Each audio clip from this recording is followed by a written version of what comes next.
Welcome to Johnny's World.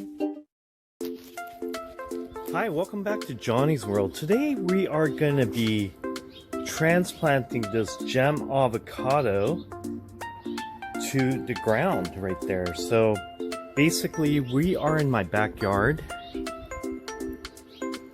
and we are going to be using Gary's Best Top Pot for the soil. Then we're going to use two different composts, one from Dr. Earth, one from a brand I bought at the local nursery.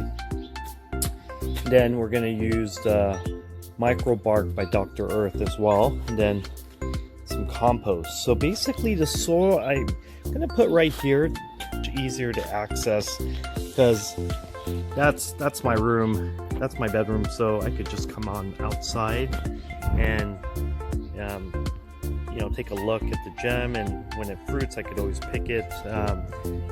Now my bigger variety of avocado trees I'm planting in my avocado grove over there, and as you can see, I'll give you a little, this is a trail that goes down, and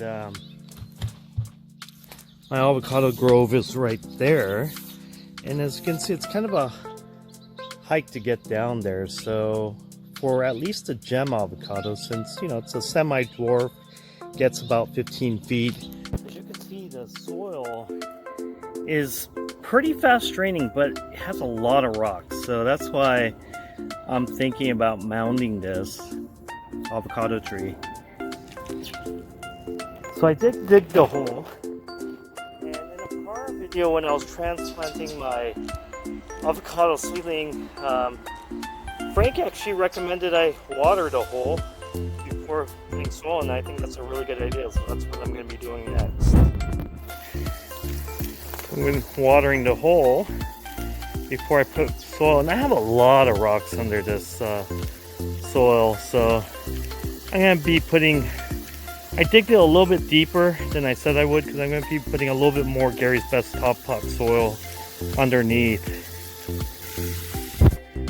Okay, as I wait for the water to kind of drain out, I'm going to be cutting this container, and I'm going to put the link to my prior video showing you what in my opinion the best way to transplant one of these avocado trees from these 15-gallon containers or 5-gallon containers to a bigger container or the ground is I'm going to be cutting a ring around the bottom, and I'm going to be cutting that portion out, and then I'm going to be taking Frank's recommendation. I'm going to put a rope around it, tie it, put it in the hole, and after I put some soil in it, put it in the hole, and just take that out, and that should preserve the root ball, especially the fact that I did water this avocado tree this morning. The root ball, I believe, will be somewhat sensitive. So I put some of that Gary's Best Top Pot soil in there. And I'm going to water it a little bit more before transplanting this tree in the ground. I'm going to be transplanting this gem avocado tree to the ground. Some of the root balls sticking above the ground, so I'm going to mound it. But I did put Gary's Best Top Pot on the bottom and also around the side. There it is. I just unwrapped the plastic container, and there's a root ball. And we're going to mound more Gary's Top Pot soil on there. And I'm going to try not to disturb the root ball. So I'm going to just surround it with Gary's Top Pot to make a mound. So I mounded it with the Gary's Best Top Pot soil, and I used about 2.5 bags. And I'm going to put compost on top now, and then mix it in with fertilizer, and then put the wood chips, the mulch on top of that. So I used the Dr. Earth compost, and then on top of that I used this Ready Grow, and I bought this Ready Grow at Laguna Hills Nursery in Santa Ana. And I actually like this better than the Dr. Earth because the wood chip is very fine and granulated, as if you look the bottom I actually put the Dr. Earth, and it's a lot more chunkier. As you can see, there's a lot more woodier pieces, but the compost called Ready Grow garden compost I bought at Laguna Hills Nursery. Actually, I really like this compost. It's very, the wood materials are very granulated, so I really like this stuff. So I put the compost on top, and it's looking pretty, isn't it? It's looking beautiful. It's all mounded up, looking nice. I love how that compost looks. Now I'm gonna mix in some fertilizers right now on the edge of the root ball. So just on the edge right there.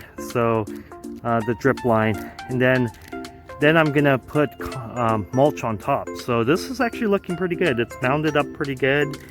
So let's do the remaining two things. So I'm gonna be mixing in the fertilizer on the drip line of the tree.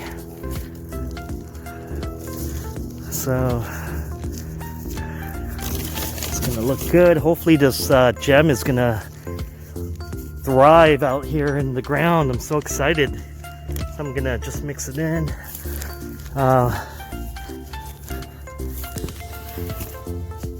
The only other thing I'm gonna have to do here is probably irrigation. Maybe put some micro sprinklers right here. Get my gardener professionals to do it, because I definitely don't think I would be able to do it. So there it is. Now we're gonna put basically some mulch on top, and we're gonna be done. Then we'll water. Here's the final products. I put the mulch on top, and I really like this mulch I got from Dr. Earth, called the Dr. Earth Microbark. This stuff is really good. Dr. Earth Premium Microbark. This thing, they chop it up into really small pieces, and it's really pretty. So I love that mulch right there. But this is what it looks like. So, you know, this is the recommended, I believe, way to plant a avocado tree if you have really hard clay-like soil. Now, I don't have hard clay-like soil. I do have pretty well-draining soil, but I have a lot of rocks. So, you know, I planted a fig tree here before. It didn't do very well, so that's why I decided, rather than just planting it directly flush to the ground, I was going to mound it up. And I'm hoping this time around this is going to flourish. And you know, the gem avocado is my favorite of all my avocado trees, so I thought this one is the one that I should plant right here, right outside my room. But yeah, I'm gonna be enjoying this tree hopefully to years to come. So so my final touch in watering, and I'm done. But I wanted to thank everyone. I wanted to thank all of you, the people who view this channel, who subscribe, who like, and who comment. I learn a lot from everyone, especially those who comment and give me advice. I'm no expert by any means, and a lot of you know a lot more than me about avocados and other things, other fruit trees. But you know, I'm learning, and I appreciate many of you. I mean, you know, there's Frank Yancey, who gives really great advice. There's James Wynn, who gives great advice, and many other people, many others. So I wanted to thank everyone out there for watching, and subscribing, liking, commenting. That really means a lot. I'm humbled, and I'm very grateful that you all have chosen to watch my videos. And if you like this video, and if you like this channel, please press the like, subscribe, and please comment. Thank you.